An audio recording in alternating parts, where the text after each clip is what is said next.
Are we ready to go, Rebecca? Recording and all that? We're ready. Yep. Yeah, run All right, I'll kick us off. So, good evening, all. Welcome to the planning board meeting for September. So if everybody's here except for Mike, 2020. Clearly, we're still virtual.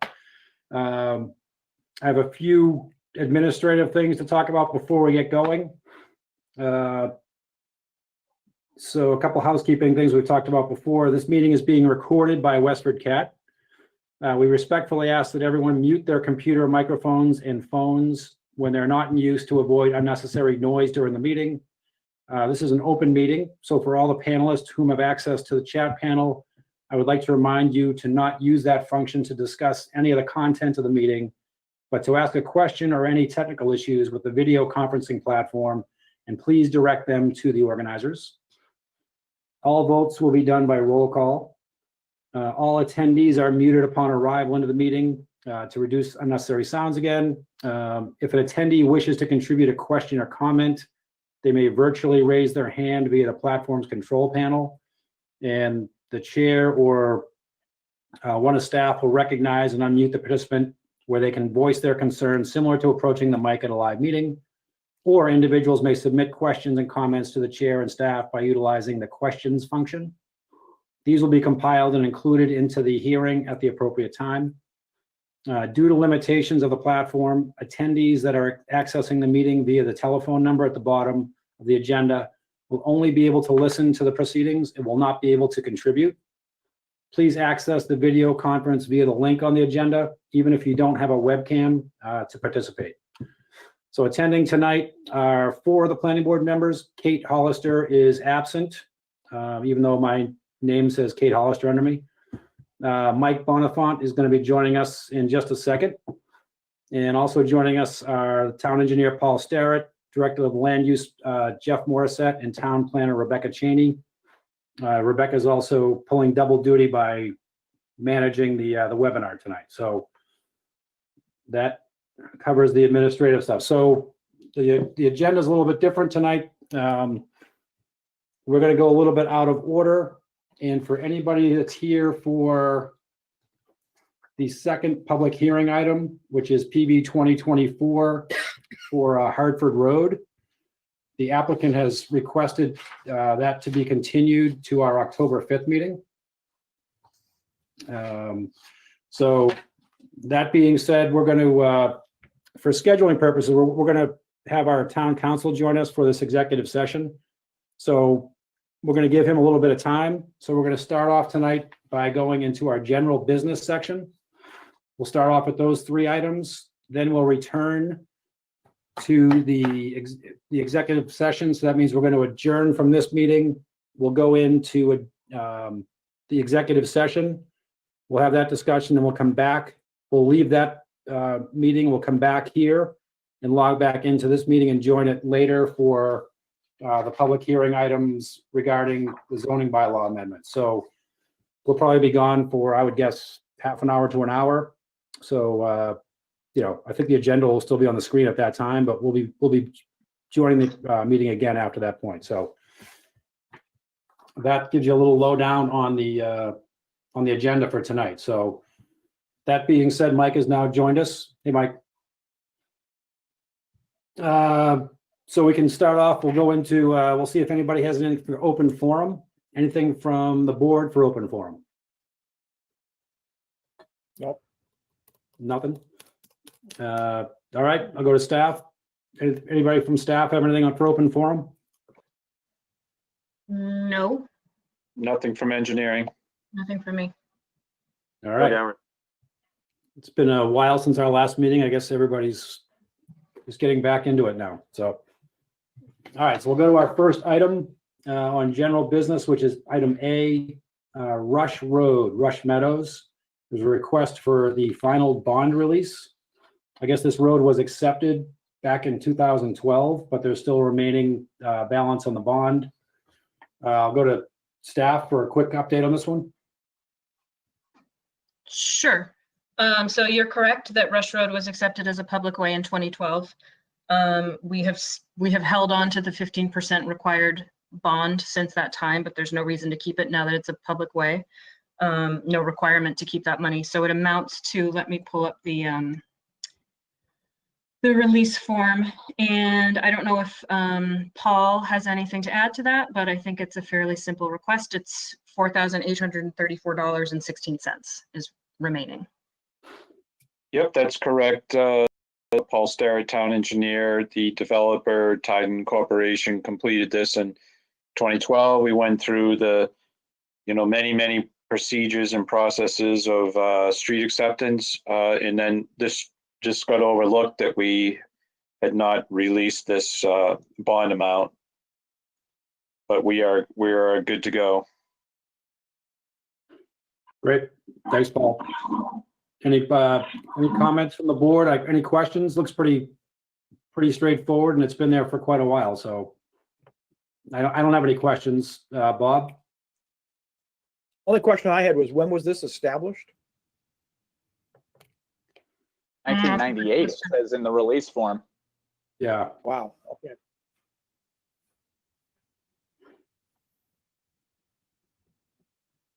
Been around. Dylan? You're right.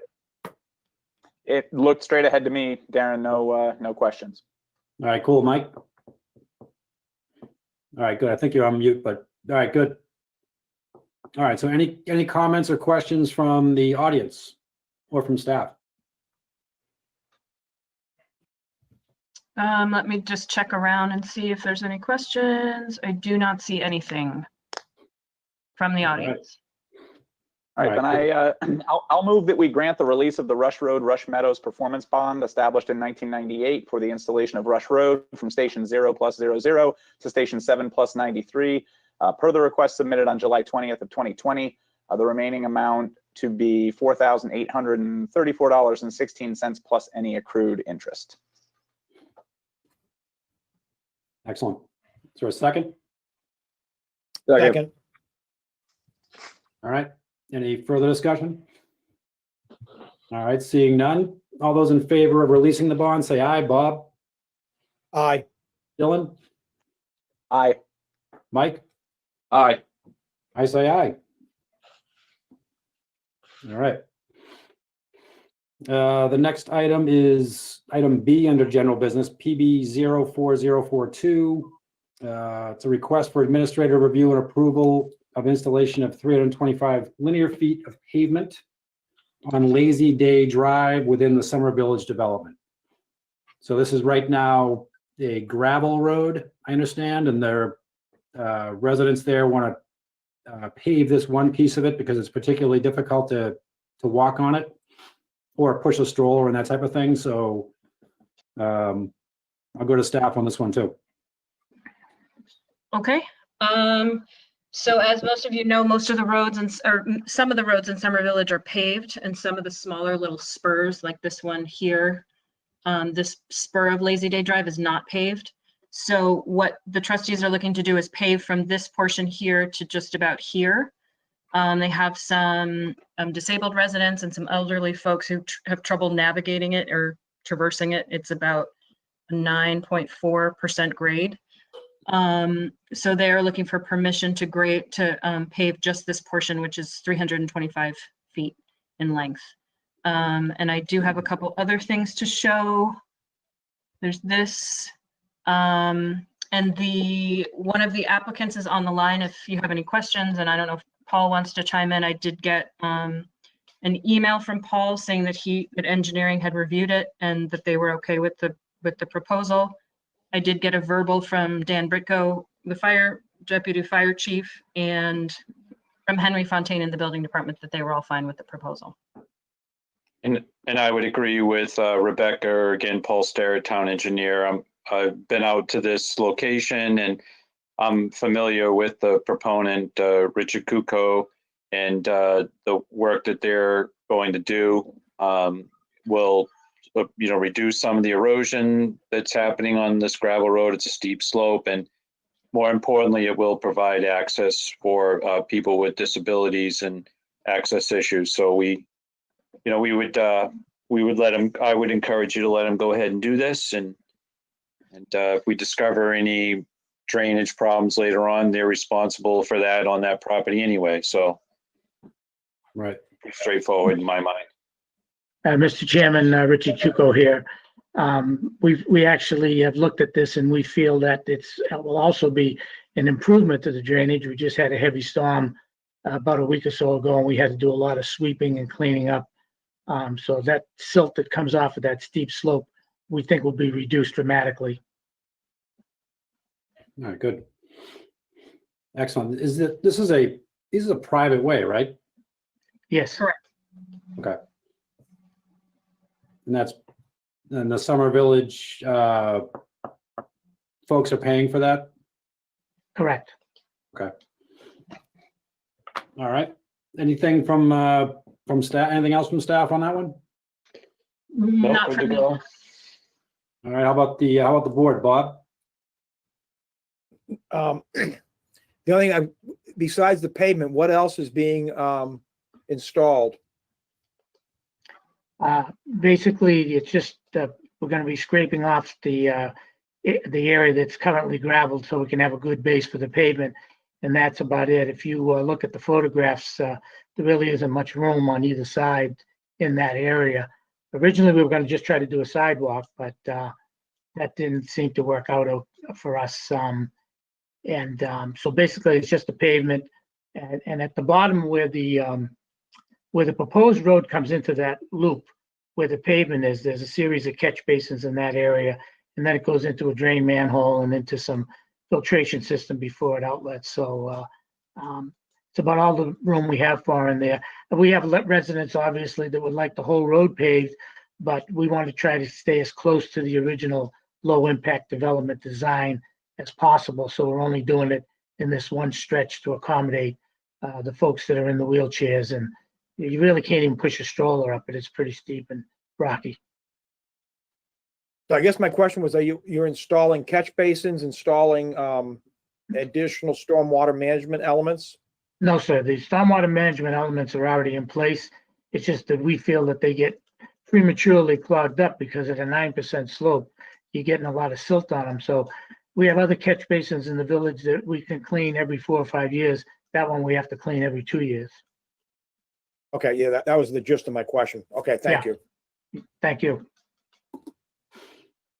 That's good. Dylan? No, I don't have any questions that you wouldn't file under idle curiosity. So nothing that affects my decision. I'm good. Thanks. Cool. Mike? No questions. Seems straightforward to me as well. All right, good. Anything from the audience? Darren, I don't have anything from the audience on this one. Okay. All right. So we need a motion then So to I guess this is, approve administrative review, I guess? Yes, it's a permission to modify the plans, the approved plan. so I'll move that we grant administrative review and approval by town staff to modify the existing plans for the installation of some pavement on Lazy Day Drive within the Summer Village development. Does that work for you, Rebecca? Yes, that's fine. Second? All right, motion is second. Any further discussion? Seeing none, all those in favor say aye. Bob? Aye. Dylan? Aye. Mike? Aye. All right, I say aye. Good luck. Thank you very much, board members, and I want to compliment the staff for helping out on this also. Rick, you You're guys very plan on doing that this season or in the spring? We're gonna do it, we close October 12th, so we're gonna probably do it right after that. So when the residents come in the spring, the road will be ready for them. Great. Thanks, good luck. Thank you again. All right, so then brings us to our third item under general business, item C, which is a discussion and possible recommendation to use sidewalk gift funds for sidewalk design on Carlisle Road from Melissa Drive to Applewood Drive. So I'll let Rebecca or Jeff give us an overview on this one. I think Paul is your go-to on this one, Darren. Okay.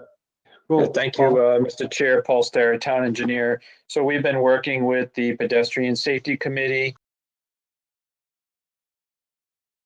sidewalk built from Liberty to Littleton Road. We have a lot of foot traffic in that area coming up from the businesses on Liberty and the residents on Melissa.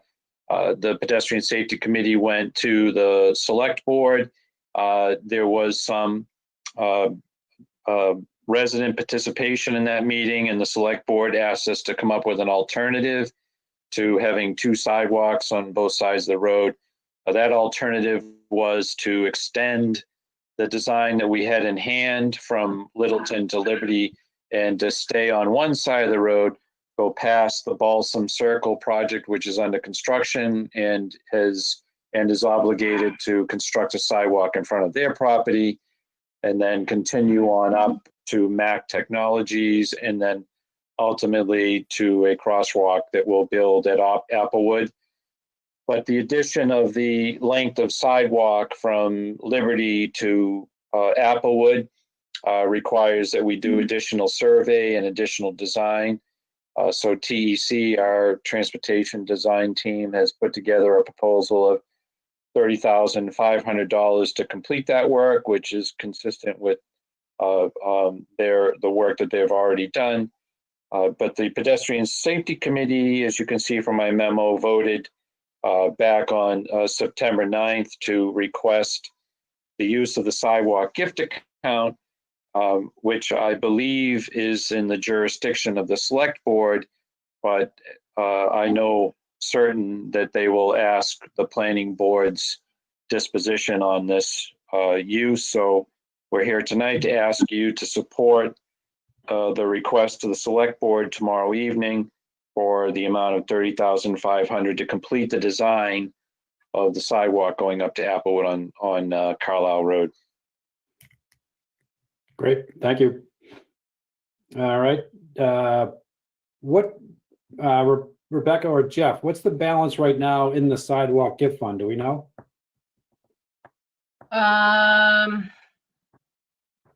You know, I knew you were going to ask that question, and I don't have the answer for you. I believe, I want to say it's something like 63.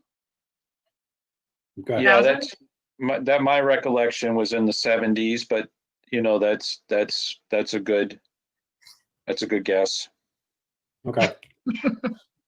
All right, I good. apologize. I apologize, Darren. I'm happy to get you a number, you know, That's all right. get the actual number. I'm sorry. It's certainly, I didn't check into it myself because I knew it was in excess of the 30,500, but right. Yeah, so it's not depleting the entire account, and it's, you know, it's the balance is, you know, roughly double that amount. So that's good. Okay. I'll go to the board for questions or comments. Bob? Yeah, I guess I'm in full support of this, as with all the sidewalk projects in town. I guess the only thing I'd be asking as we get ready to go to the Select Board tomorrow night, it would help to kind of see some kind of pictorial depiction here of the different parts of this project. Do we have that? yep, we have a plan that will, I hope it's in here, but it's on my website if it's not. It's not here, Okay. Paul. Okay, yeah, we do have, we've had multiple public meetings with the butters and residents and businesses on Carlisle Road back in March and again more recently. And we had conceptual plans that were all a part of those discussions. They are on the engineering department website, Bob. I apologize, I didn't include them in my memo. Yeah, I guess just seeing, and also seeing the summation of the monies involved here, to see, you know, the different portions and what they're responsible for. I guess I'm a little confused in terms of how this is divvied up relative to the Balsam contribution.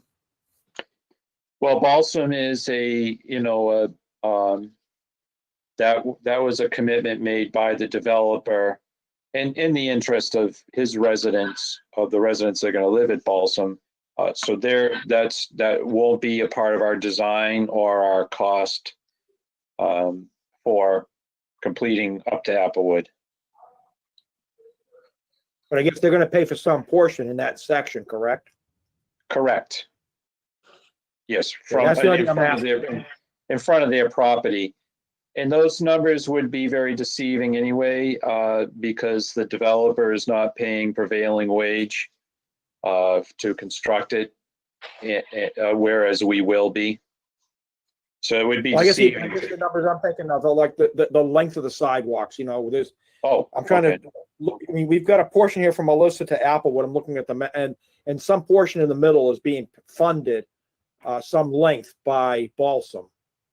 And I'm just Correct. trying to help in terms of presenting this to the selectmen. I would think they'd want to know what portion this represents a contribution to versus what Balsam is paying for. Yeah, I would suspect after multiple meetings that the select board's not even gonna let me talk about that again. They've seen they've seen the plans. As I say, we've had two public meetings. We've had separate meetings with the residents. But they are aware of all those details.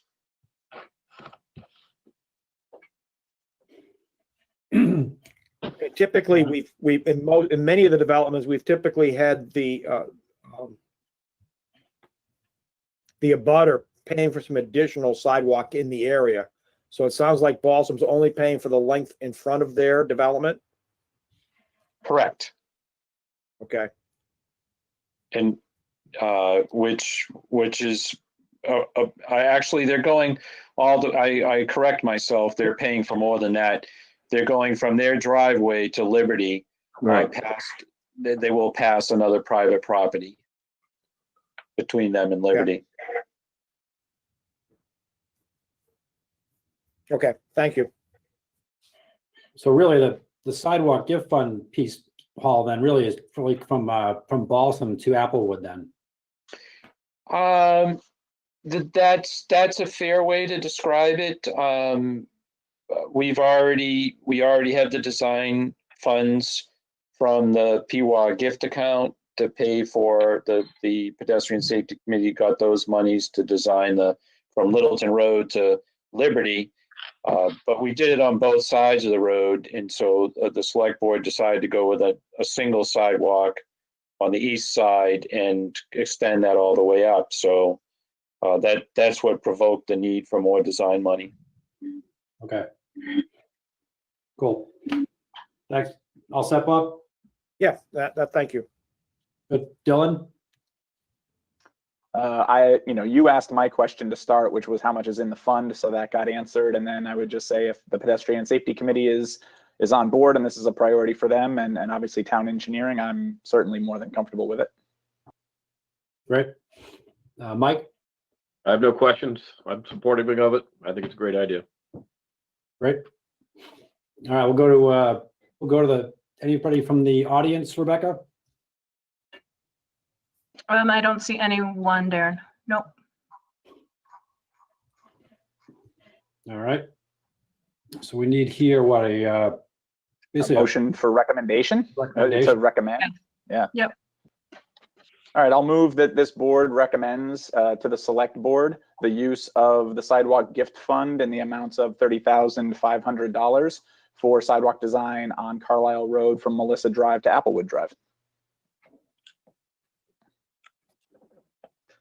Second. I will second that.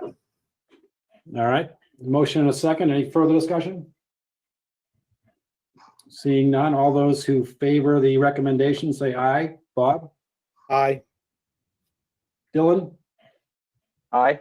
Mike? Aye. I say aye. All right. Well, thank you, Mr. Chair. Members of the board will continue to work with the butters on the project and get this done.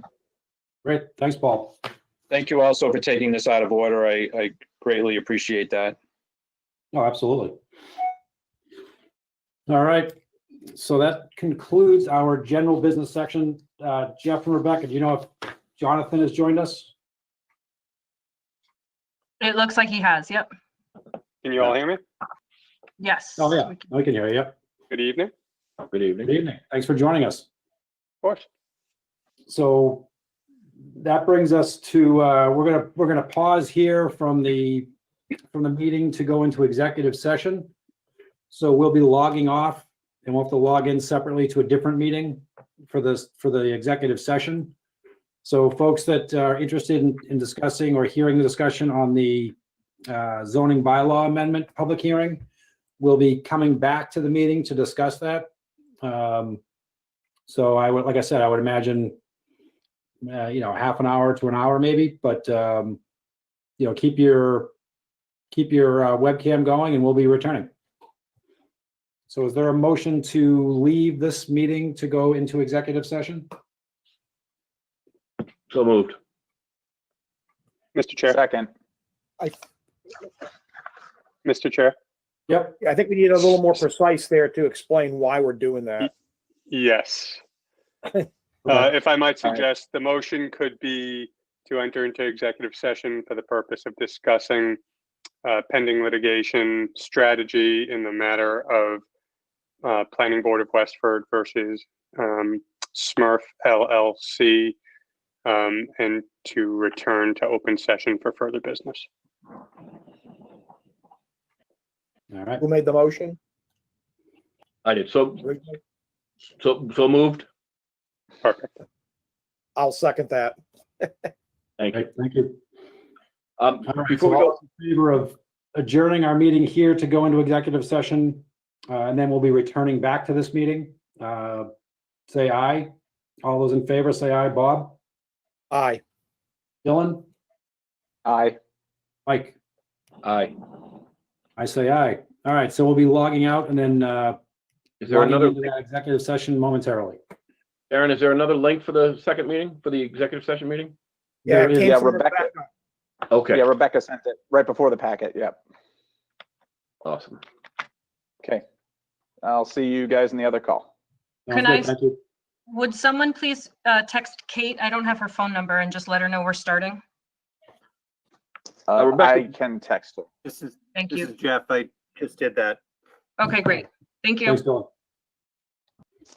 Could Okay. someone forward me the link? Because I don't think I have it. I can. Thank you. Hang on. Thank you. Yep, here you go, Mike. I'm forwarding to you now. Hold on.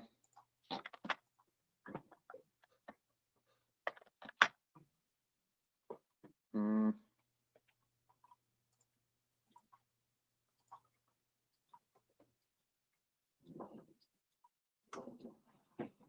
All right, so we're gonna be leaving this.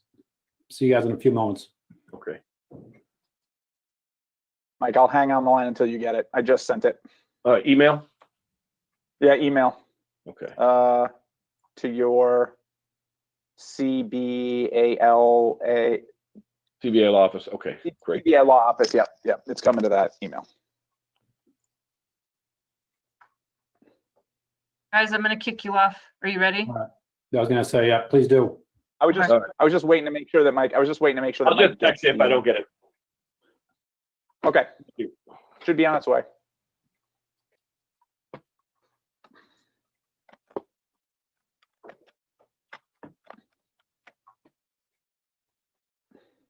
Oh, I got it, Dylan. Thank you. Awesome. See you there.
Welcome back.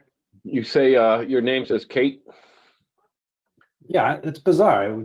I don't know why that is on this one. On the other one, it seemed right. I don't know. I'm just having Kate, a representative here for us tonight. So is Jeff and Rebecca on? Oh, I don't think Jeff's coming back. That's right. Jeff's gone. Okay. So it'll be me and Jonathan walking through the zoning bylaw amendment public hearings. Right. All right. Do we need to make a motion to go back into the meeting or anything? Jonathan, what's your opinion on that? Can you hear me now? Yeah. Okay.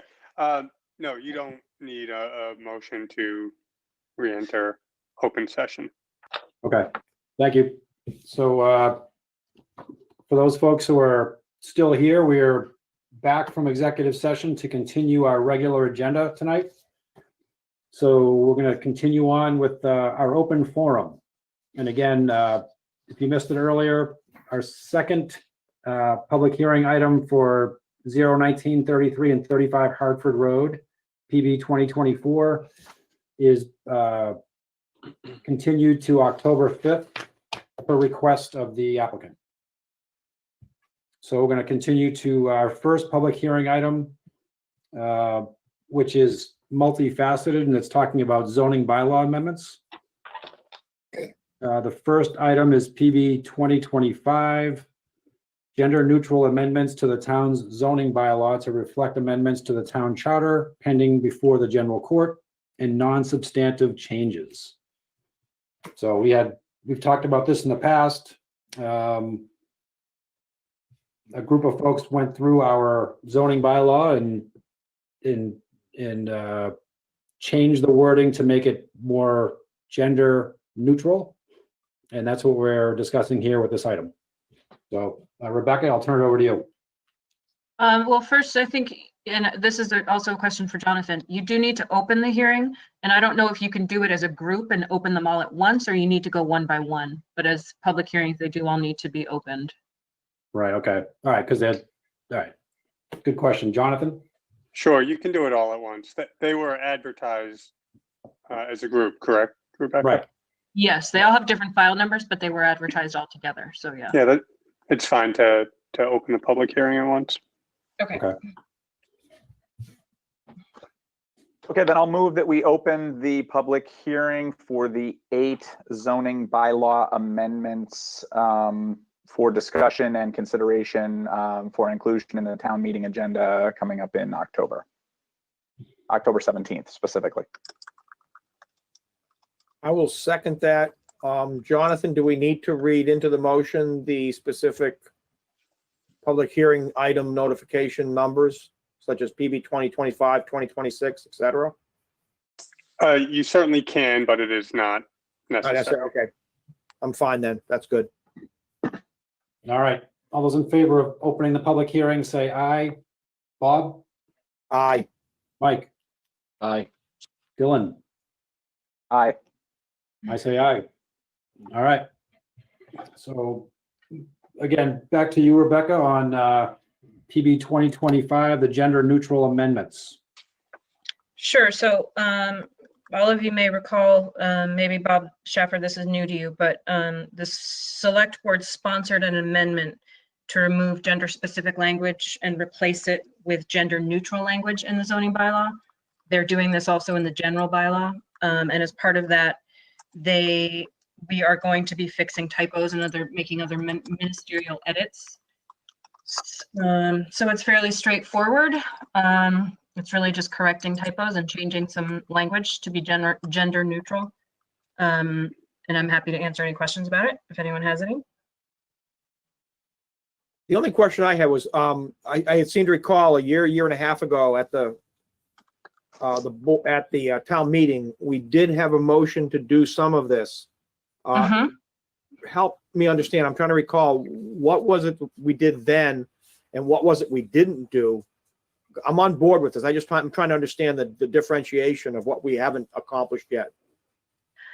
Well, my understanding, and Jonathan may have more detailed information, but my understanding is that was a vote to change things in the general bylaw, which the town agreed to do. But then it has to go, and that also included the vote to change the name of select men to select board, or the Board of Selectmen to select board. And that has to go to the state for approval.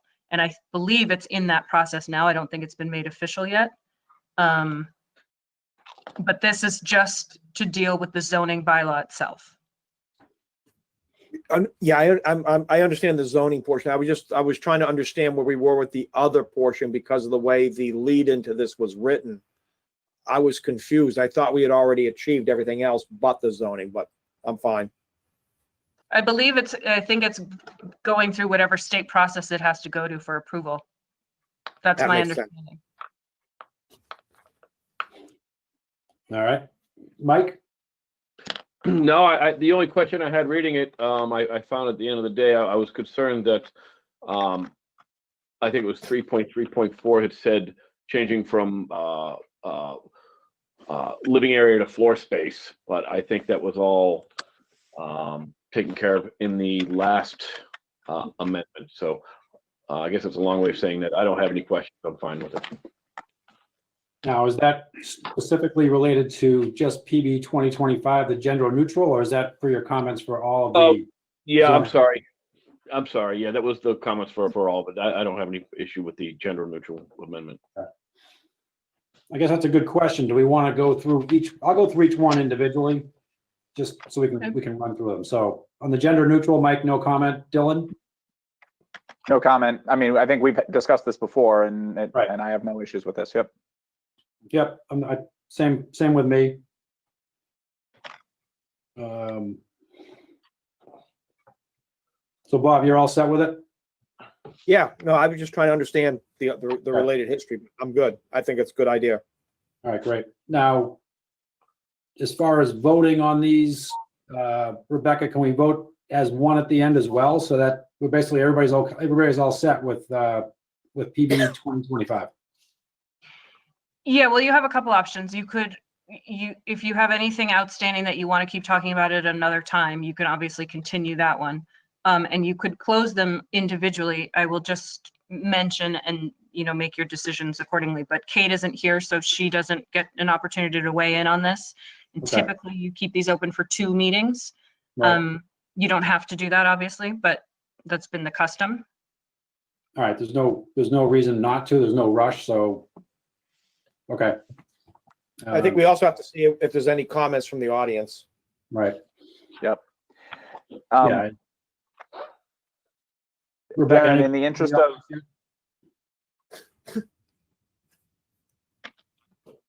Go ahead, Dylan, were you saying something? no, I'm sorry. I think Darren just asked you a question. I'm sorry. Oh, Yeah, I was that's just okay. asking, any input from the audience on this one? I don't see anything. No. Okay. All right, so that's the first one. My thought would be we leave them open again so that Kate has the benefit of being, and we can close them next meeting if that works for everybody. That's fine. Next item's That works. PB 2026, which is to amend the zoning bylaw to clarify minimum lot frontage requirements. This is where we talked about lot frontage and it's continuous on a single way. There was some discussion with ZBA. This is how this came up? Rebecca, you want to give us a quick overview? Again, we've talked about these in the past, so. Sure. So there had been an application came before the ZBA last year, and the applicant proposed to combine 2 portions of frontage, 2 portions of substandard frontage on one lot, combine them to meet the requirement for lot frontage. And that question was then brought to the building commissioner, who said that the implication has always been that it was always implied that frontage would be continuous, and you couldn't take segments and then add them all together. But we just wanted to clarify. And I do want to point out a flaw here, which is that in the hearing, notice, it says a single way, and you all had a conversation about that last time you discussed this in January. And the consensus was not to add the single way portion. So the only question here is to consider whether you want to have it, whether you want to add the word continuous into Appendix C, which is shown here on the screen. So it would be minimum continuous lot frontage, just to clarify that it has to be one continuous length of frontage. So let me, so I was not there, I don't think, for that discussion on the single way, Yep, or maybe I'm. and I'm sorry to confuse, sorry to add that element of confusion to this, but go ahead, Bob. That would have to pertain to corner lots, correct? No, we use Well- the example, I'm sorry, Rebecca, I didn't mean to interrupt, but No, we that's use the okay. example of Lincoln Street and Main Street where the fire station is, right? So that's two different ways, but it could be one parcel. Understood, but So then, yeah, go ahead. it sounds to me like it would be, well, that's a bet. I mean, I guess I'm looking at a corner lot, such as, you know, an intersecting street and a side street, off of Main Street. It sounds to me like that you could add the frontage up off the two of them, and it would be a smaller lot than if it had just had frontage on the main road. Right. Doesn't the frontage have to be on the side that has the entrance to the road? Say that again, Darren? Isn't the frontage considered where the driveway crosses onto the road? I believe so. Maybe Jonathan has a thought on that. Is the question whether the frontage has to also be on the street that provides actual access? Yeah. I don't think that's currently the requirement. I think it is, in in your West- bylaw. I think it's an anomaly. But I think it is a requirement in our bylaws that it has to be on the access has to be on the road that has the frontage. And it's a special permit to go off of any other way to get to the lot. But in any case, I think the intent here is to, I think you're right, Bob, that the intent was to allow sort of addition of frontage on two connecting streets. And that concerns me. I think we were trying to make sure that, you know, we weren't differentiating a corner lot from a standard lot. And that single way, I thought, seemed to me would be clarifying that. Can I But I make a throw that out. suggestion? We have to do more research on this before I'm willing to accept that. Yeah, can I make a suggestion? Yeah. That there was research done last time around, and because this, in my mind, was a closed topic, I didn't remind myself of the research that had been done. So I hear your points, Bob, and I would like to be able to respond to them. And I propose that we continue to discuss if you will, but if you want to, but that we come back to this at the next meeting, and I'll have a better handle on that piece of it. Sure. Yep, that makes sense. I agree, thank you.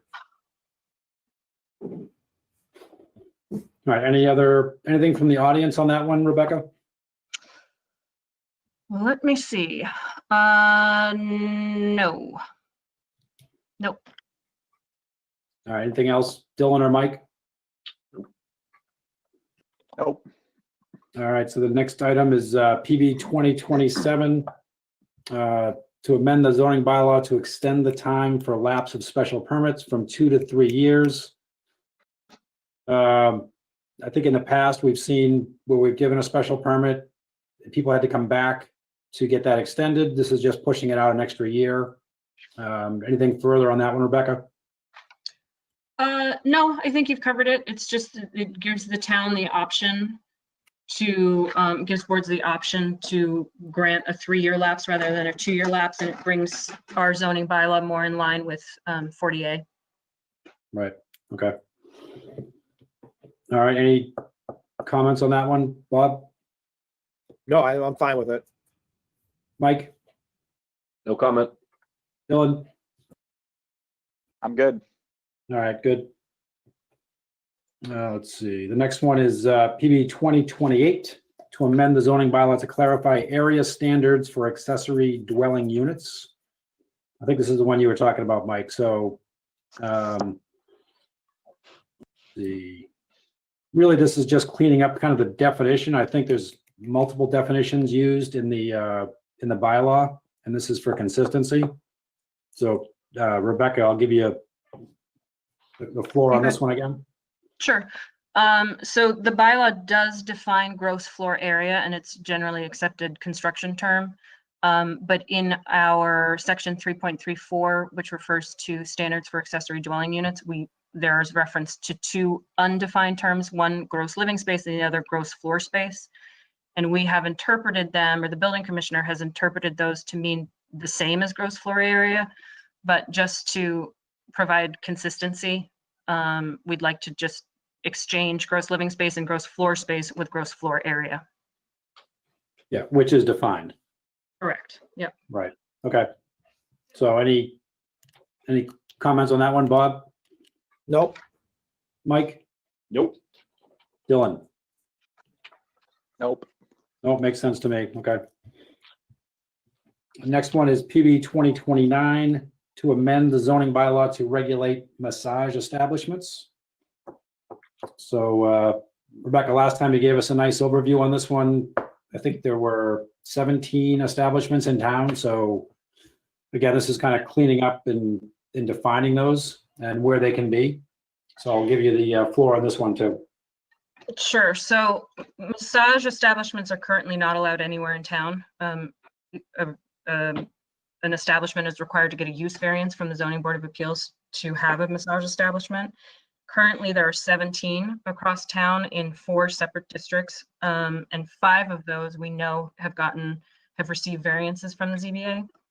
And so before the town moves to take any enforcement action on existing establishments that we know not to have variances, we just thought we would bring the idea to the board about regulating massage through special permit in certain zoning districts from the zoning board or by right in other districts. So let me just pull up the appendix again and just show you what we are thinking. Oops.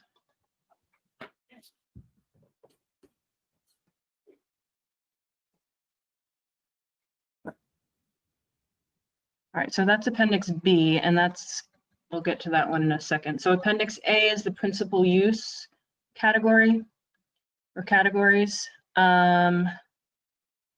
Let's see, where is it? Sorry. That's all right. No. There. Oh, geez, where is it? Don't tell me it's not here. Oh, here we go. Okay. So 21 here, massage establishments. So it's currently no across all of these districts, but what we're proposing is special permit, and of course the top isn't showing, so you can't see what the districts are.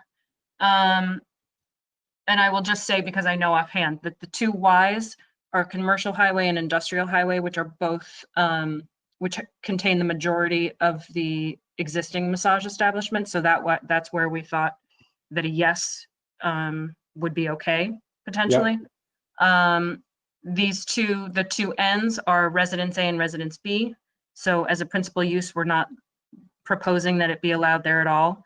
And special permit in the other. So these would be Industrial B, Industrial C. And let me go up to the top just so I don't say the wrong thing. Geez, there's no. Yeah, business. So go ahead. Yep, I see them on top now. Yep. Okay, so it would be, just to clarify, again, apologies, allowed by right in commercial highway and industrial highway, not allowed in Residence A, Residence B, special permit in business, business limited, industrial A, B, C, and D. And then if we go to Appendix B, which is accessory uses, The only difference here being that we're proposing that it be allowed by special permit in Residence A and Residence B for those folks who may have they may be a massage therapist and want to work out of their own home. Okay. All right. Good. I know we've talked about this one in the past. That makes sense. You know, I think we were all surprised to hear there were 17 existing in town. Yeah. These are, you know, Elements massage and so forth. So, anything, I mean, let's see from the board, any comments, Bob?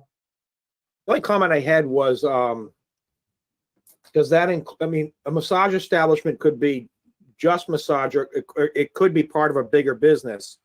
Does the definition here include that when, like, it's part of a health club?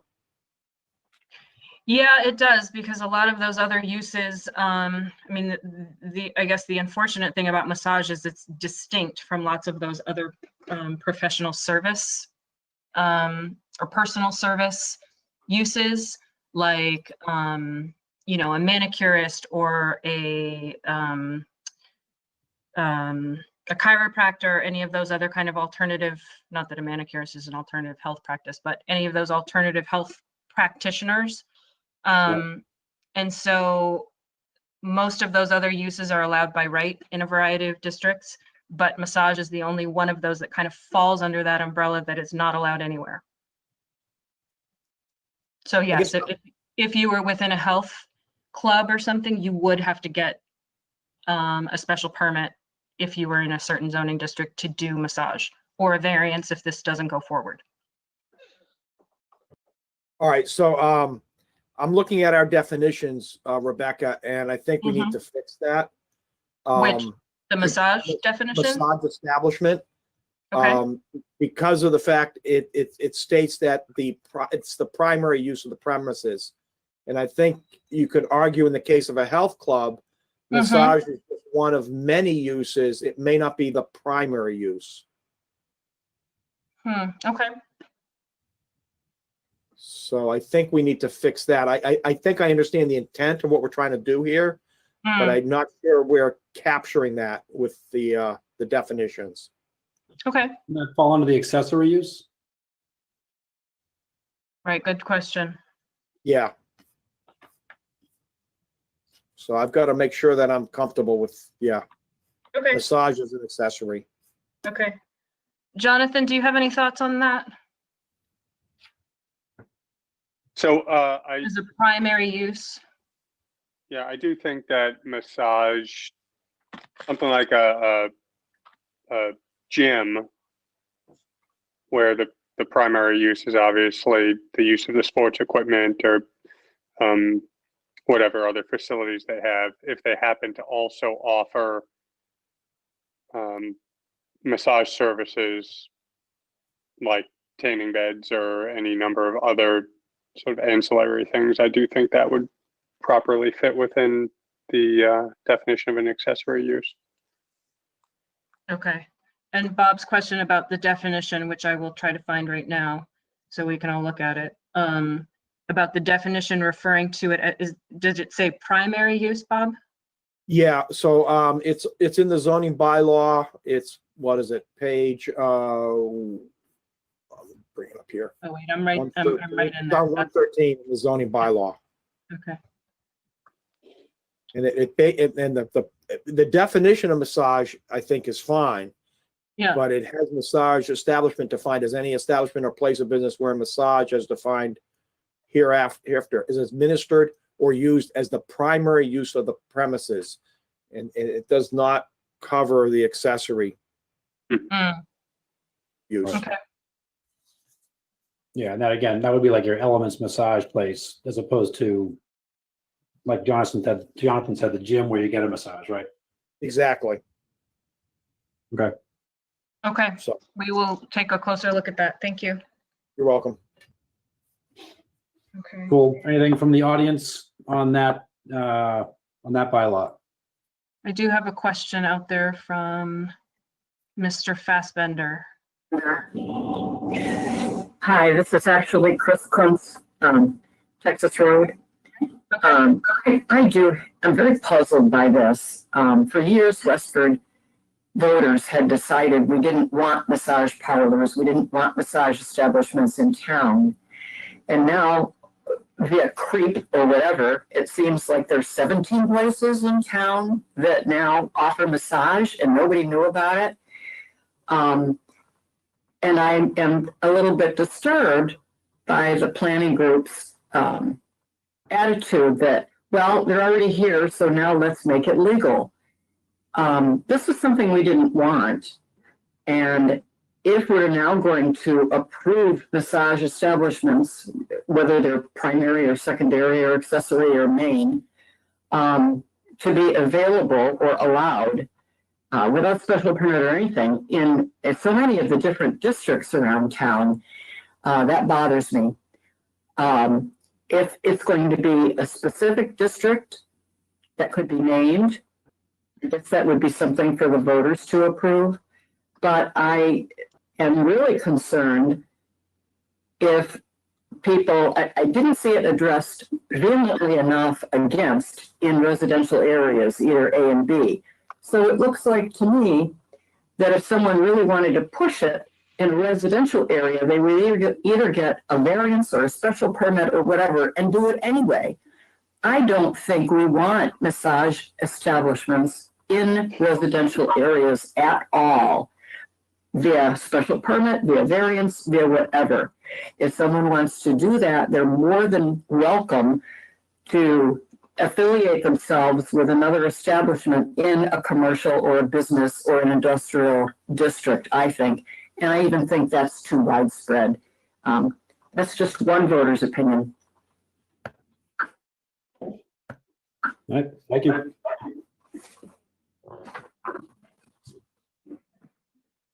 I would say that, yeah. I would I say think it's in the pretty residential A and B, it is not allowed, so. Okay, anything from the board on that? I guess think it we- should just be noted that, that they're not all illegal. Some of them did go get the special permit with a variance, it was relief needed to be in business. Right. Good point.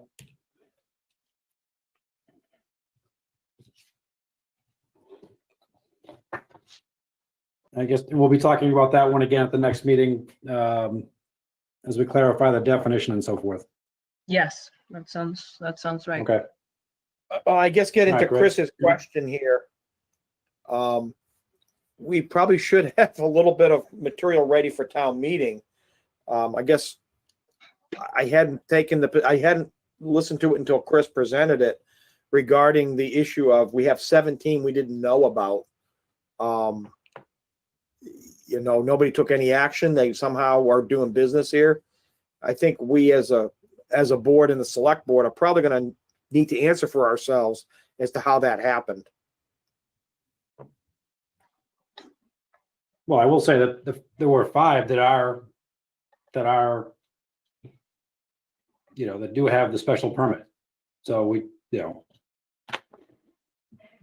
were some that went through the regular channels to do it legally. Yeah, I guess I, as a board member, would like to see that list of 17 and see some additional information in terms of when those special permits were granted. And I guess I really am a little concerned by what Chris said. So, Okay. And just to clarify, those were variances granted because it is not currently allowed anywhere. So just to clarify, Bob, you'd like a list of the ones that have been permitted or all 17? Or I'd like to know all 17, and Okay. I'd like the ones that have been appropriately permitted through variance or whatever means. Yep. Because I feel like, Chris just made a good point about my participation as a board member. Uh-huh. I kind of need to be able to support this one way or the other. Okay. Okay, we All will right. get that. I'm ready for Yeah. you. Okay. Thank you.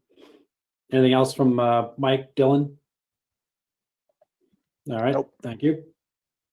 We'll move on to PB 2030. amending the zoning bylaw to delete section 6.3 entitled Growth Management and Related Subsections, which expired on May 11th, 2009. So if I recall correctly, this was a section that was in the bylaw. It's been obviously outdated, and there's good reason to take it out, which is, if we go to apply for a grant or something like that, and we're not adhering to this section, then it could be held against us. So removing it because it's expired, I think makes a lot of sense. So Rebecca? You hit all the points, Darren. That's exactly right. And Okay. it takes up 10 or so pages of the bylaw, so. Okay, good. Anything from the board, Bob? Mike? Nope. Dylan? Nope. Okay. Great. The next one is PB 2031, to amend the zoning bylaw to define and regulate short-term rentals and establish a summer village short-term rental overlay district. Yeah, Again, I think this came as a result of Airbnb and people starting to rent out their homes, and kind of how do we start to keep an eye on that and regulate it. So Rebecca, I'll turn it over to you. sure. So the select board requested a zoning bylaw amendment to add a short-term rental bylaw, or to regulate short-term rentals. So last winter, when the planning board considered this proposal, you all agreed to 28 days or more would not be considered a short-term rental. So up to 27 days, or up to and including 27 days would be considered short-term rental. And the proposal is to allow short-term rentals through special permit from the ZBA, and only as an accessory use in residential zoning districts. In other districts, and I'll pull up the appendix to show you, in other districts, it would either be allowed by right, where hotels and other commercial short-term rental places already exist. And the other piece, or the other portion of this proposal, is to establish a short-term rental overlay district at Summer Village. So at Summer Village, as some of you may know, they have managed and regulated short-term rentals for many years. It's part of their the rules for how to do this. It's part of their condominium documents, and they would just like to legitimize the use and through creating an overlay district. And so the option, one of the options here is that if at town meeting the town decides not to approve short-term rentals, not to approve the regulation of short-term rentals, they could still approve the establishment of the Summer Village short-term rental overlay district. So these could be split in two, or they could go together. And let me just grab the appendix. So this would be it in Appendix B. Let me start with Appendix A, which is principal. Let's see. Okay, so short-term rental as a principal use, a special permit in all zoning districts except for Residence A and Residence B as a principal use.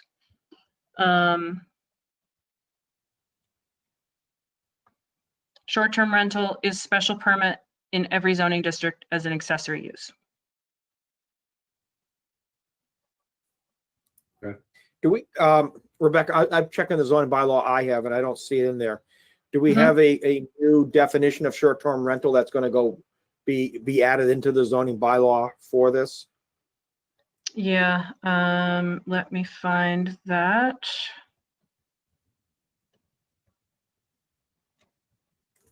Oops. I may have to, I'm sorry, I'm gonna have to just run through this whole thing to try to find it. Here we go. Right there. So rental of any dwelling unit or portion thereof to be occupied no more than 27 consecutive calendar days, excluding hotels and motels. Short-term rentals may be owner occupied, tenant occupied, non-owner occupied, or professionally managed properties.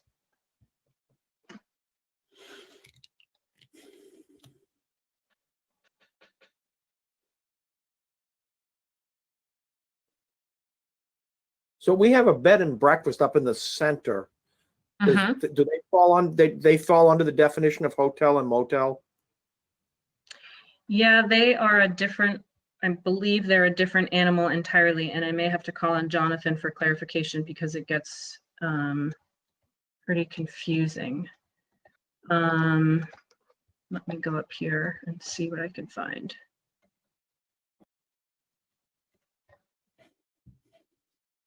And the other question maybe to the board could help me. I'm just trying to understand how we got to 27 days as opposed to something like 30, or 28. I mean, I was trying to, how did we get to that?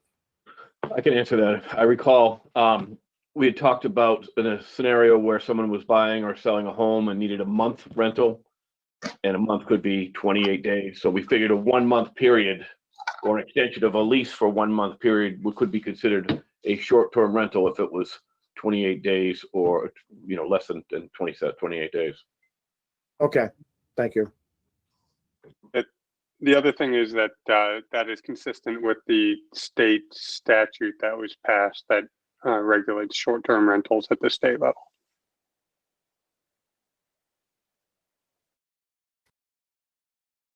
All right, thank you. Anything, Rebecca, from the audience on this one?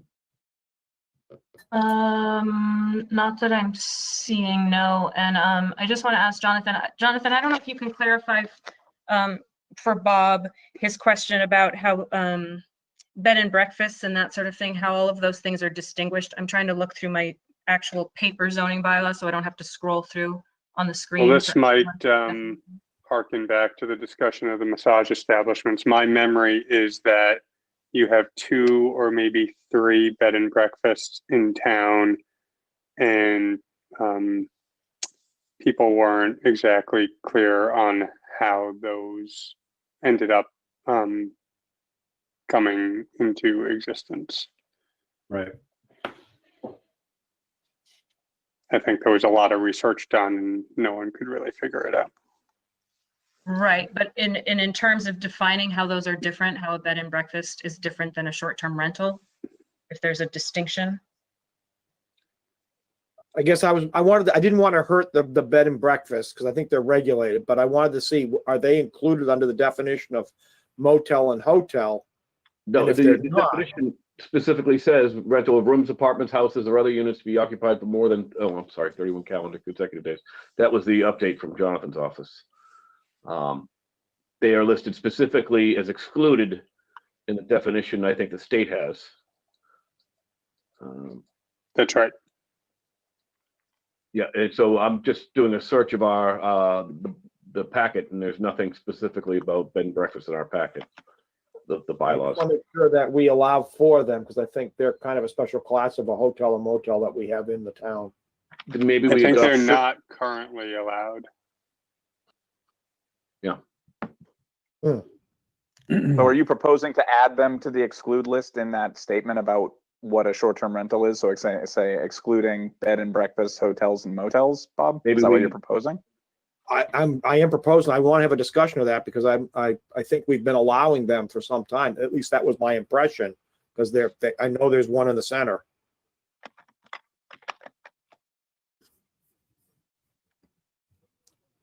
So I'm trying to understand, I don't think they were under the Airbnb concern.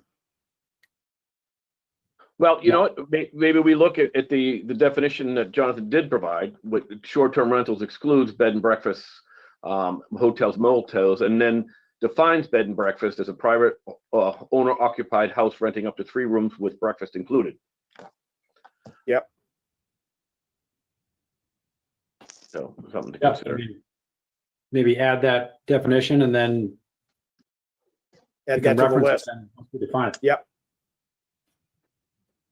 Okay, so I'm hearing to consider adding that definition of bed and breakfast to the bylaw.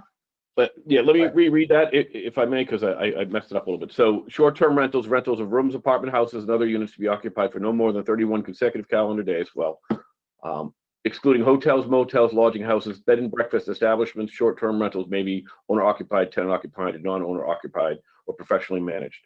They define Bed and breakfast establishment is a private owner occupied house renting 4 or more rooms with breakfast included. Bed and breakfast home is a private owner occupied house renting up to 3 rooms with breakfast included. Okay. So you would suggest adding them to the use table under like D, other commercial uses in the same area where hotel is? Well, no, because I think that I think we're opening a little bit of a can of worms, right? Because I would assume we'd allow that in all districts, or maybe exclude them in industrial districts, right? A bed and breakfast, or Yeah, I think, I mean,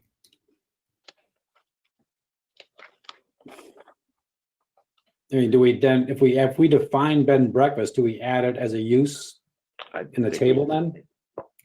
And then we can put it in kind of across the board. I think it would be allowed in residential. Yeah. Jonathan, what are your thoughts on adding it as a definition, but not adding it to the use table? Or adding it as a definition and adding it to the use table? I mean, I think that would be fine. Obviously, it's something that if you want to treat it separately from hotels or motels, I think currently a bed and breakfast would likely fit within your definition of hotel or motel. So I think if you want to define it separately, then you probably just want to add that to the list of what's excluded from hotel or motel. Okay, wait, let me just get there. Page 140 in my copy. Okay, here we go. A building or any part of a building containing rooming units without individual cooking facilities for transient occupancy and having a common entrance or entrances, including an inn, motel, or tourist court, but not including a boarding house, lodging house, or rooming house. So you're recommending we could add including a bed and breakfast, an inn, motel, etc. Well, I mean, it's a policy determination. If you want, I think you don't have to. You don't have to do anything if you want this to be regulated the same as hotel and motel, or hotel or motel. Right. I think what I'm hearing, though, you don't currently allow hotels or motels in residential zones. And I think what I'm hearing is a desire to allow bed and breakfasts Right. under certain circumstances in residential zones. So if you want to do that, if you want to regulate them differently from hotel or motel, then I think you need to change the definition of hotel or motel to say, but not including a boarding house, lodging house, rooming house, or bed and breakfast, and then come up with a separate definition of bed and breakfast. Yeah. And then change the use table to indicate where and under, where you're going to allow it and whether it's going to require a special permit. Okay. What is the residence inn? What is the residence inn considered? Is that considered a bed and breakfast then? I'm just reading our definition here and having the same question.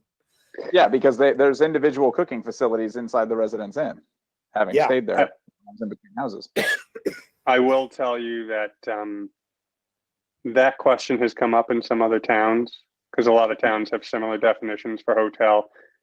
And those definitions were established before you had the phenomenon of residence inns and the like. Yeah. And it's sort of been honored in the breach. Got it. Okay, fair enough.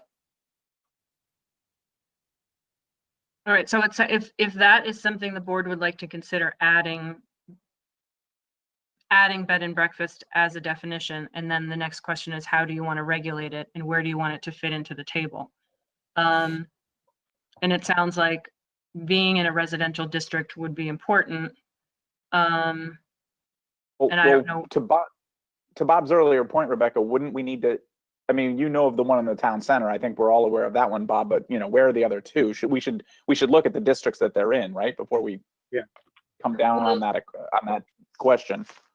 Actually, and Jonathan, could we even add this to this public hearing now? Or would we have to would we have to shelve this for the moment and then come back in the spring with this? Would this be a whole new zoning bylaw amendment? I mean, I think adding a new definition of bed and breakfast and regulating it separately would be new. Yeah, It's not to say that you have to shelve it till the spring. I Okay. don't know what your timing well, I think we're is too late. like. We're too late Okay. for October. Okay. Yeah. So at a minimum, I guess what I'm advocating for is adding the definition so we can talk about it and including it in this definition we were discussing here regarding short-term rentals, because I do not want to see the bed and breakfast getting lumped under short-term rental because it was excluded in that statement. And Right. then in the spring, come back and define where it's permitted. We're going to have to, I guess, look the other way where it's permitted for now. I just don't want to see us banning the existing bed and breakfast. Mm-hmm. That makes sense. Now, well, I mean, I guess the question, is rooming house and boarding house defined in our bylaw? And if not, couldn't you say bed and breakfast falls under that? They are defined. Let me go back If they are, then here. okay, then, yeah. I mean, I don't see them defined actually. I thought boarding house maybe was, There are, licensing is. processes under state law.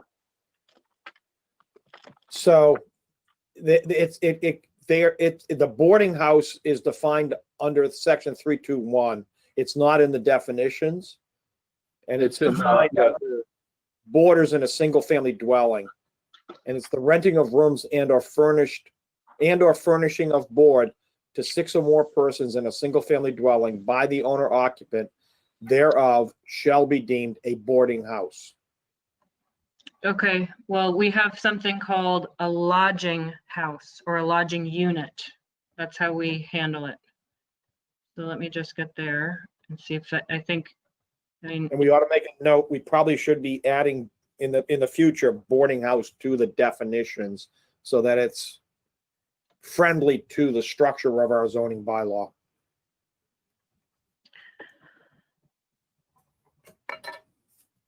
so a lodging unit, one or more rooms for the transient use of one or more individuals not living as a single housekeeping unit and not having cooking facilities. A lodging unit shall include rooms in boarding houses, lodging houses, or rooming houses. A Right, lodging so could house we- is a building containing lodging unit. could we? Kind of sounds like add on kind to of sounds like a that? bed and breakfast. Yeah, That's a bed and breakfast, so. I mean, I think bed and breakfast is maybe a more recent term than when these were written, I don't know. mhm. But, Been a lodging house, yeah. but I mean, can we add that to that definition, or is it too late to do that as well? Can we add what to which definition? Like, for example, lodging unit, boarding houses, lodging houses, rooming houses, or bed and breakfasts. I would say it's too late. I mean, Okay. I'll let Jonathan have the final word, but I would say it's too late. I think we have to stick within the 4 corners of what has been proposed with the short-term stuff. So then, for the Yeah. purpose of, to Bob's point, then, I don't think we're gonna close down the bed and breakfast in the center if we're considering it, the spirit of the law says it's a lodging unit. Right. Okay, Is that right, Jonathan? Yes, I mean, I think there I guess, I don't know. there has been no move to shut down No, the bed and breakfast, so no, exactly. So. I don't And- anticipate that. And you're right that there was a lot of research done last winter about what's existing and how long it's been there and how it got there. And Jeff was sort of spearheading that research. So next time we meet, I will come fortified with that information and give you the answers on the B&Bs that already exist. all right, thank you. Cool. And I think the main point there, I think, is, when we're at a town meeting and the question comes up, we're able to define, and this is what a bed and breakfast is, this is where it falls, and we don't have to close them down. Yep. So, Right. Makes So sense. Bob wants to close down the illegal massage parlors, but keep the illegal bed and breakfast open. Oh, man. All right, good. So They're not Come even back. gonna touch that one. we'll come back to that one. Okay. Oh, good stuff. All right, All so right. that moves us on to, oh, actually, anything from the audience on that one, Rebecca? No, nothing. So let's go to, knowing we're going to continue that with some more detail next meeting, let's go to PB 2032, Okay. which is to amend the zoning bylaw to amend section 10.2, general definitions, to define and regulate restaurant drive-through facilities. So this is a newer one. Rebecca, I'll let you give us kind of the overview. Okay, so I think Bob has some sort of the rationale for the thinking on this one, but I will just tell you all about what has been changed in the zoning bylaw. So what we've done is originally we had just one definition for drive-through facilities, which explicitly excluded restaurants. So what we've done is split that into two. So now we have a definition for drive-through facilities and drive-through facilities restaurants. And then in the appendices, we added drive-throughs to both the the principal uses, the principal use table. And so that is the drive-through facilities by themselves are here. Sorry, let me find this other one. Where is it? Restaurants, here we go, sorry. Number 5 down here, so drive-through restaurants. So what we've proposed is that it be allowed through special permit from the planning board in the districts where restaurants are allowed by right currently, as a principal use. And then in Appendix B, which is the accessory use table, we have it,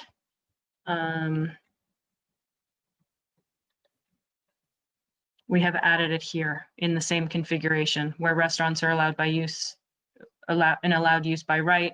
It's allowed here through special permit from the planning board. And Bob, I don't know if you want to take it away with the thinking behind this proposal. Do you have some thoughts on that? Yeah, and also kind of those thoughts kind of address the concerns that we got in a letter from Chauncey Chu that was included in page 228, 229 of our packet. So the thought here had been, I was asked back in the spring when I was campaigning, I got the question because of COVID, what could we do because of COVID? And got a lot of questions from younger couples I've known or recently met regarding what they were looking to in terms of convenience. Now that many of them are not comfortable going into restaurants. And in many cases, it's very difficult for them to go into restaurants with young children, especially with all the different regulations and the concerns for everybody's health and safety. And so as we started talking about this, and I talked to a number of individuals, tried to think about, what's the difference between a drive-through access to a restaurant versus curbside pickup. And so first and foremost, in the springtime and the summer, the primary difference is just the one of convenience in terms of ordering. But as we get into inclement weather periods, whether it be rain, snow, or cold temperatures, there's also just the inconvenience it's going to put in terms of the restaurant employees coming out to service curbside. So that there are differences between the two. Also, it started, as we started discussing this, I started recalling the discussion we had back in '98, in 2012, 2013, regarding several attempts at different times with town meeting for a bylaw to permit drive-through restaurants. And some of the concerns that were expressed at that time, to me, don't seem to have been realized with curbside pickup. And that's where I was struggling to understand why we so concerned about something if the concerns aren't being realized. So I reference now Mr. Chu's letter to the planning board that you should all have in your packets. And I guess I want to address a couple of those concerns. First and foremost, he started off here by talking about increasing automobile traffic due to easy access. And that one I'm not going to dispute. We probably would get additional visits to restaurants if they are in close proximity to 495, and if they were permitted to advertise that they have a drive-through restaurant. I just don't know to what volume we would see that kind of an increase.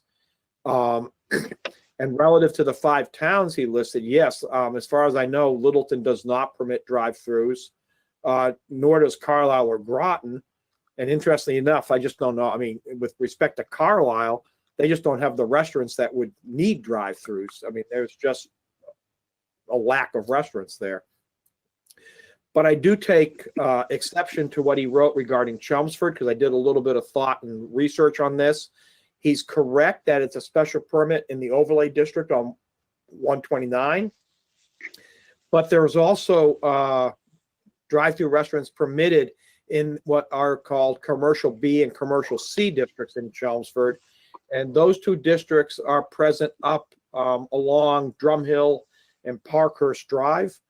And I think I counted 4 or 5 restaurants up there that do allow for drive-through today, including McDonald's, Burger King, Dunkin' Donuts, and Popeyes.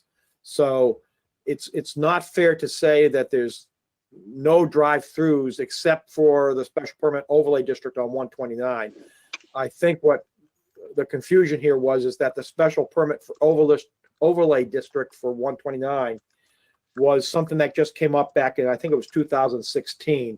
And I think that was addressing concerns Chelmsford residents had about the development along that specific corridor. But they were already allowing special permits in commercial B and C. So I just want to state that. Next, with respect to air and noise pollution, this is one also where I don't understand the difference between curbside pickup and drive-through, because many times I've observed people in curbside pickup sitting there idling, waiting for the food to come out to the car. So I'm not sure there's any deviation there. As far as the increase in litter, I do not understand this argument in terms of what's the difference between a person getting a bag through the window from curbside pickup versus one that comes in and gets the bag from drive-through. I just don't see why a person with a drive-through window has a higher desire to take what's in that bag and throw it out the window. I need to be educated on that. As far as the impediment to walkability, there was an argument made here that additional curb cuts would be required for drive-through windows. I've not observed that in any of the cases over in Chelmsford. And as far as the one example we have in town where it's pretty much drive-through ready, other than having a drive-through window, I don't see why additional curb cuts are required. It appears that all of the traffic management for the drive-through lanes with respect to the other internal site traffic is all merged within the site. It's not merged off the site by having additional curb cuts. So that one did not hold weight for me. With respect to the concerns about late hours of operation, I don't think we're asking that the hours of operation be extended because we're going to allow for drive-through restaurants. So I think that's a separate issue. So I don't see how that's encouraging loitering or safety and crime concerns. I'm trying to understand the notion of loitering if it's drive-through. So that's something that I'd like to have explained to me better. And then lastly, saying that there'll be fast food restaurants that don't offer the healthiest of menus. I don't think this was an issue of health. I think it was an issue of convenience, especially for parents with small children. And I know a number of these restaurants now are offering healthier menu items for their younger clientele. And it's really the option of the parent to watch out for the health of their children. I don't think it was the role of zoning to look out for the health of people at this point. So that's really what I have to say. That makes sense. I mean, my thought is for drive-throughs, you know, there aren't many that are already built for a drive-through. There aren't many restaurants that have drive-throughs facilities. So if somebody's going to put a drive-through in, it would have to be, I'm sure, a site plan review and traffic and all that kind of stuff. And many of the restaurants that are existing aren't set up to do that. So I think it'd be more applicable to newer buildings, maybe something on Route 40 or something like that wants to go in to the drive-through, or a newer facility on 110. So that's how I would envision the drive-through, as opposed to, you know, a bunch of existing restaurants all of a sudden now throwing drive-throughs on there. Yeah. And as I said, I think we're kind of in this for the long haul, as we know. You know, recent reports over the last 2 weeks are saying we're going to be dealing with this concern about our health for probably the next 2 years, just because of the situation we're in with respect to the world in general. It's not just a matter of us having a vaccination solution, but we've got to be in a situation where we've got the majority of worldwide residents vaccinated. And again, it's also parental concerns about safety of the children. Some parents are going to probably be living in this new way of interacting with people for some time to come.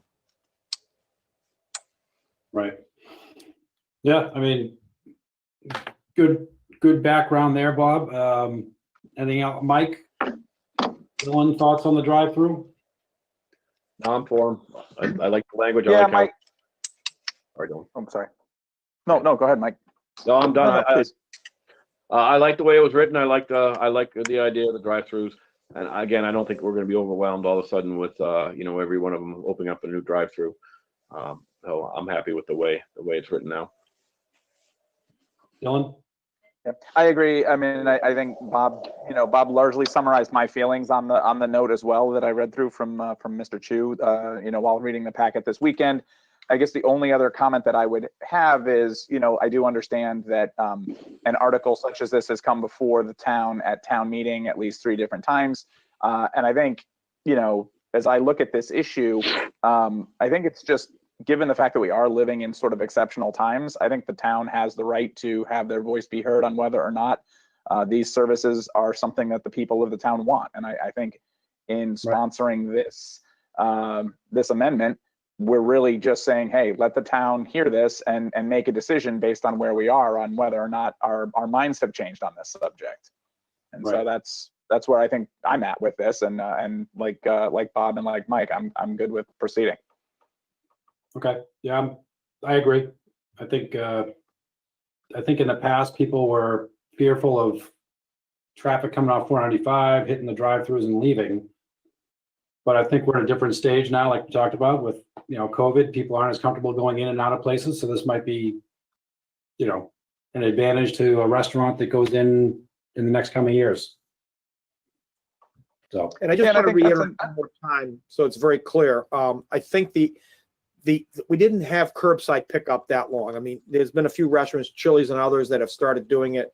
I'm not sure how many curbside pickup options we had back in 98. We probably had a few more in the 2012-13 timeframe, but now today we have curbside pickup everywhere. And I think through curbside pickup, our restaurant goers have shown that they don't litter in a more increased fashion just because they get a bag pushed through a window.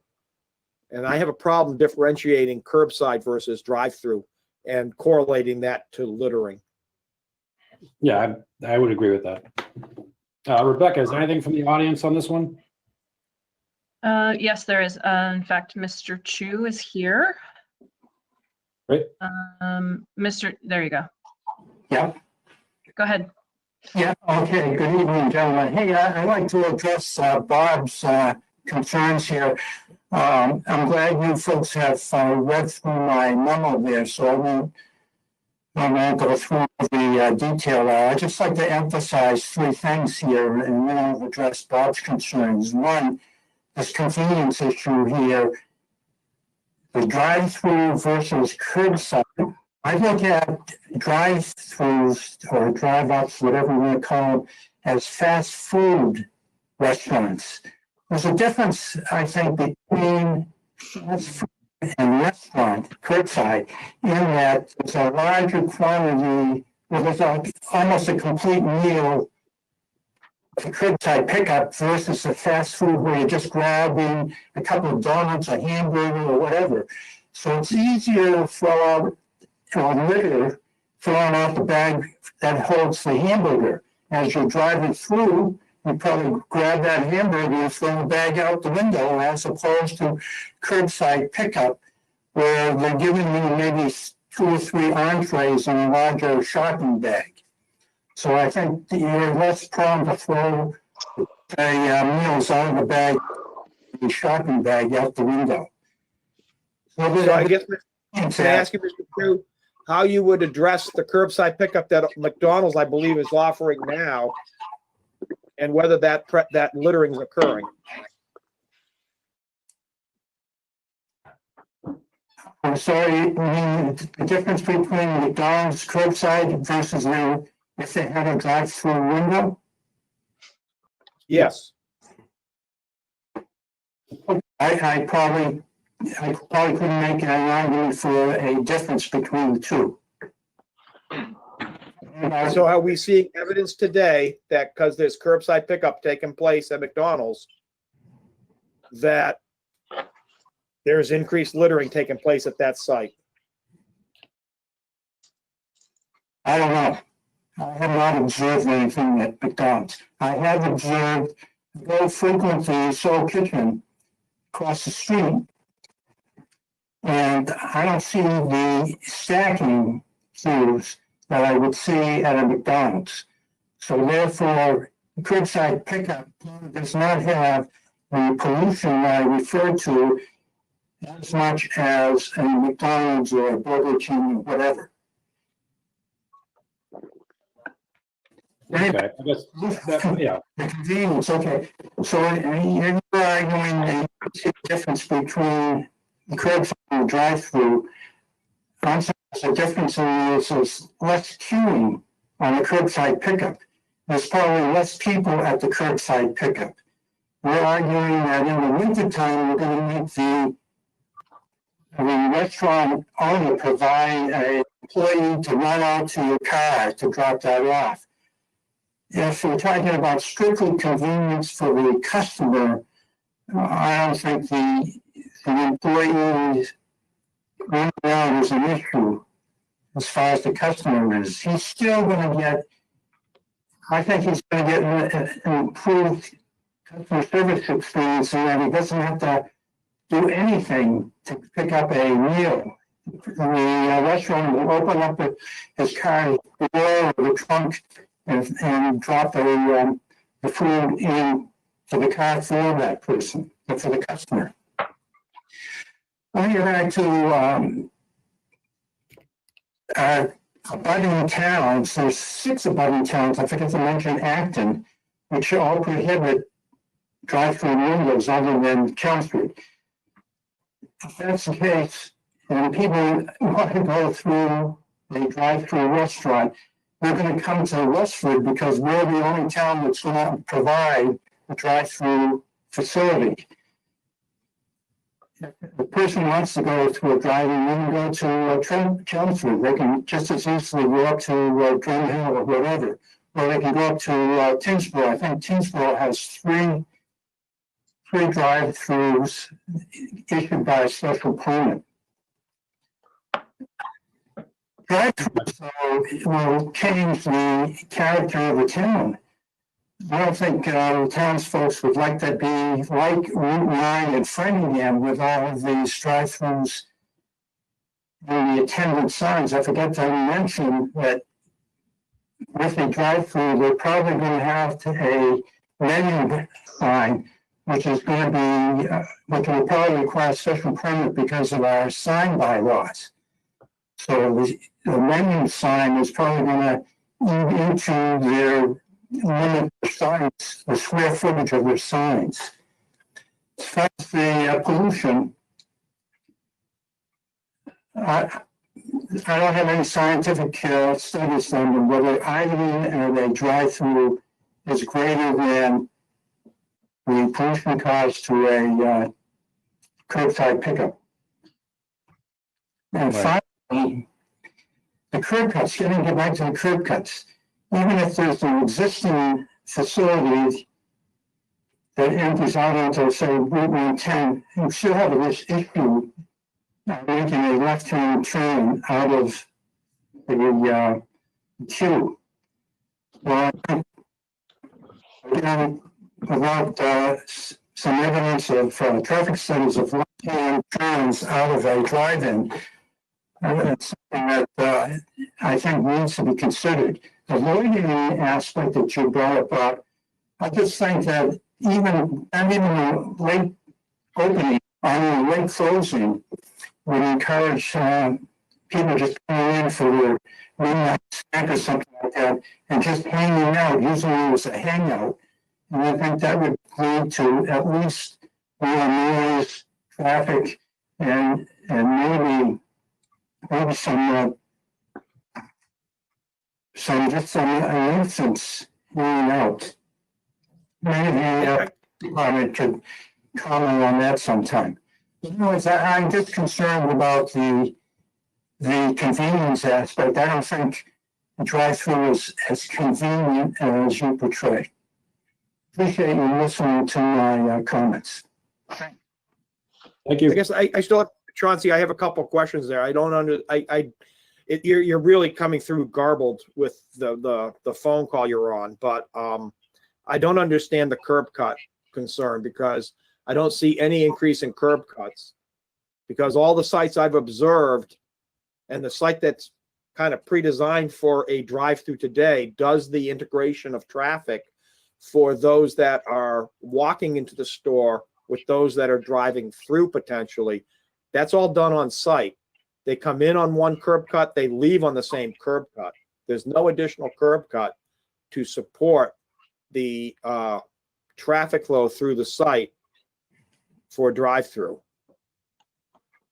And I'm not thinking, and if in the future, I'm not sure this board's going to be very in favor of a business owner who comes in proposing 2 curb cuts because they want to do drive-throughs separate from the rest of the traffic flow. I think we try to minimize that. And we've shown that in terms of also minimizing how we align our driveways for abutting establishments so that we do minimize traffic interaction at intersections. Right. So I think we have that history there. But I also just don't understand the correlation of drive-through with on-site loitering.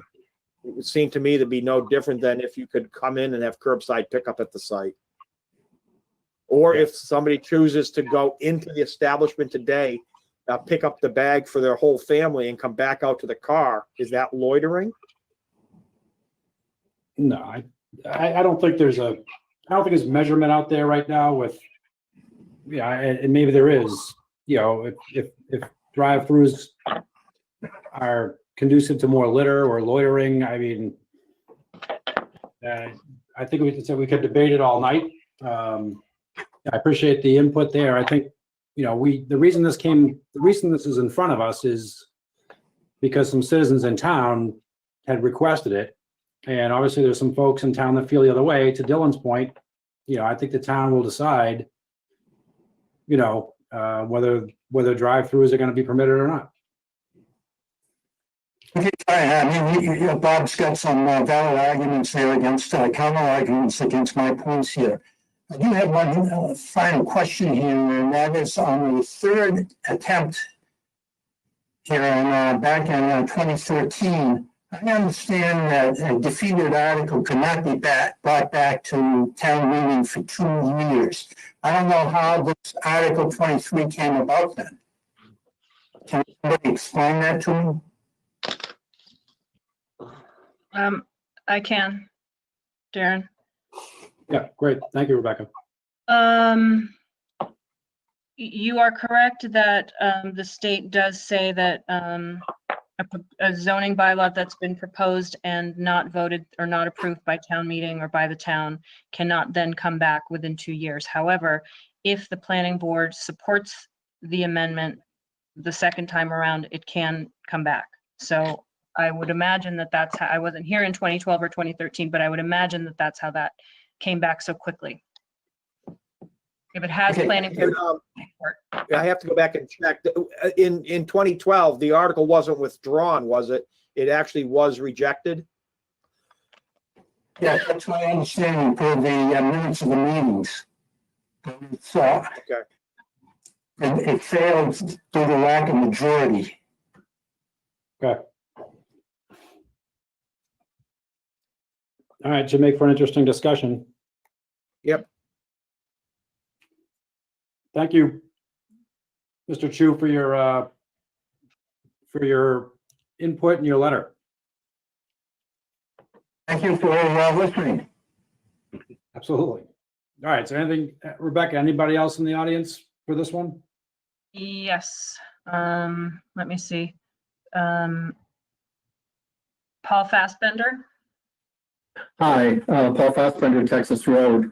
I read Chauncey's letter as well, and it reminded me of a lot of the previous discussions and so forth. But this discussion also, I have in my mind a slightly different view of curbside versus drive-through pickup. It seems to me that for curbside pickup, most of the orders are phoned in advance, and someone just drives to the restaurant to pick it up. Whereas with drive-through and fast food, there's a long queue, you make your order, you sit in line while the order's being prepared behind other people and you pull up to a window. So I suspect there's more queuing in that regard. When this has come up in the past, one of the big things has been the character of Westford. And Bob, you probably have more background in this than I do.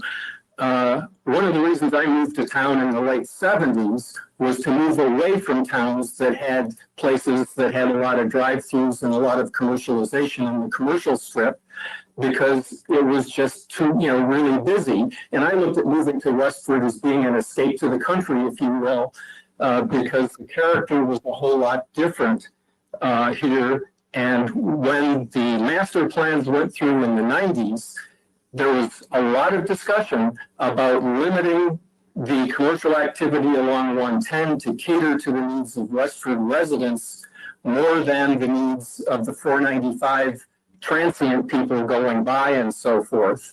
And I think that was one of the reasons we've been so adamant against having drive-throughs in this town.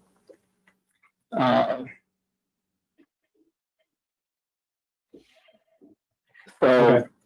Yeah, thank you, Paul. I think, well, yeah. Also, there is the issue of fairness. Chauncey and I were on the Sign Bylaw Review Committee, and we talked about a lot of the impact of some of the zoning bylaws relating to signs. And one of the things that came out was a lot of the things that were being asked for were of great benefit to the national chains and franchisors. Because they were able to have their big signs, they have their big buying agreements and so forth, they can put them in cheaper, and it makes them more competitive than the small mom and pops. In the master plans, we were trying to encourage the mom and pops along 110, not the big chains and franchises. And as has been pointed out here, most of the buildings along 110 are not suited to having a drive-through add to them. So if we now decide to let drive-throughs into Westford, who will build them? It'll be the national chains and the franchises. It'll make them more competitive at the expense of the mom and pops. Because what mom and pop restaurant is going to spend the time, effort, and money to either move to a new location so they can have a drive-through or figure out how to do a drive-through in their location?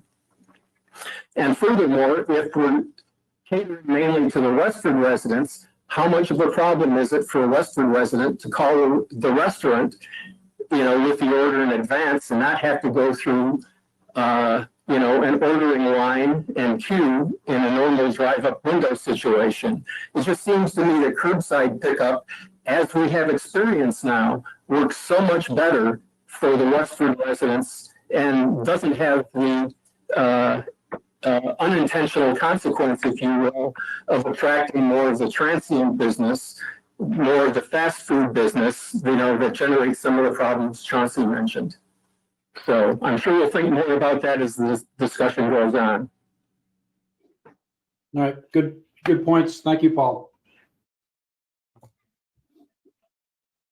Anybody, any further comments from the board, or Rebecca, is there anybody else in the audience? I do not see anyone else, no. All right. Anything from the board? In terms of No, the last couple of comments? No, I was just going to ask, Darren, do you want me to, so we're continuing all of these items to the October 5th meeting, is that correct? Yep. All right, so then I will move that we continue the zoning bylaw amendments, which range from PB 2025 consecutively through PB 2032. I move that we continue those to the October 5th meeting of the planning board at 7:30 p.m. Virtual. I second that. All right. Any further discussion? Seeing none, all those in favor of continuing, say aye. Bob? Aye. Mike? Aye. Dylan? Aye. I say aye. All right, thank you. Hey, just all right, one since note. I just noticed on my screen, Darren, you're showing up labeled as Kate. Yeah, I know. It's a new We teased them phenomenon. earlier. I don't know why. I'm at my house. I don't know what's going on. So yeah. So this brings us to our second public hearing item, which is PB 2024 for 019, 33, and 35 Hartford Road. And again, the applicant here has requested to continue without discussion to the October 5th meeting. Move that we continue 2024 to the October 5th meeting of the planning board, 7:30 p.m. Held virtually. Second. All right, all those in favor, Bob? Aye. Mike? Aye. Dylan? Aye. I say aye. All right, so that's our last item on the agenda is our review of minutes from the August 3rd meeting. Any comments? Or motion to approve the minutes?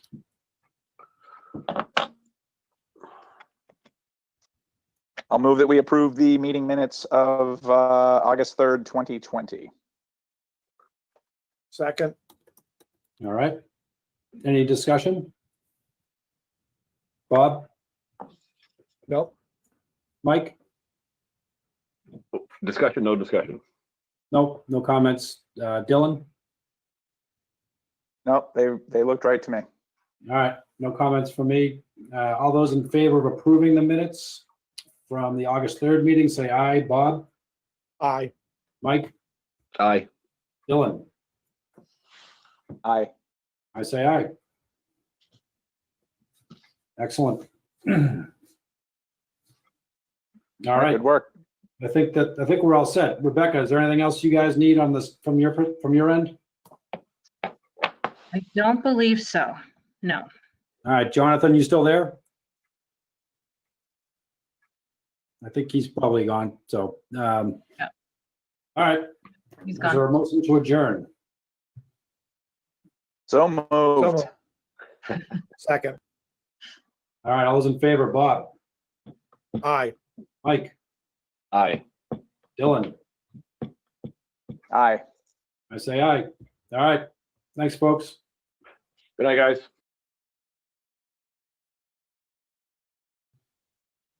So moved. Second.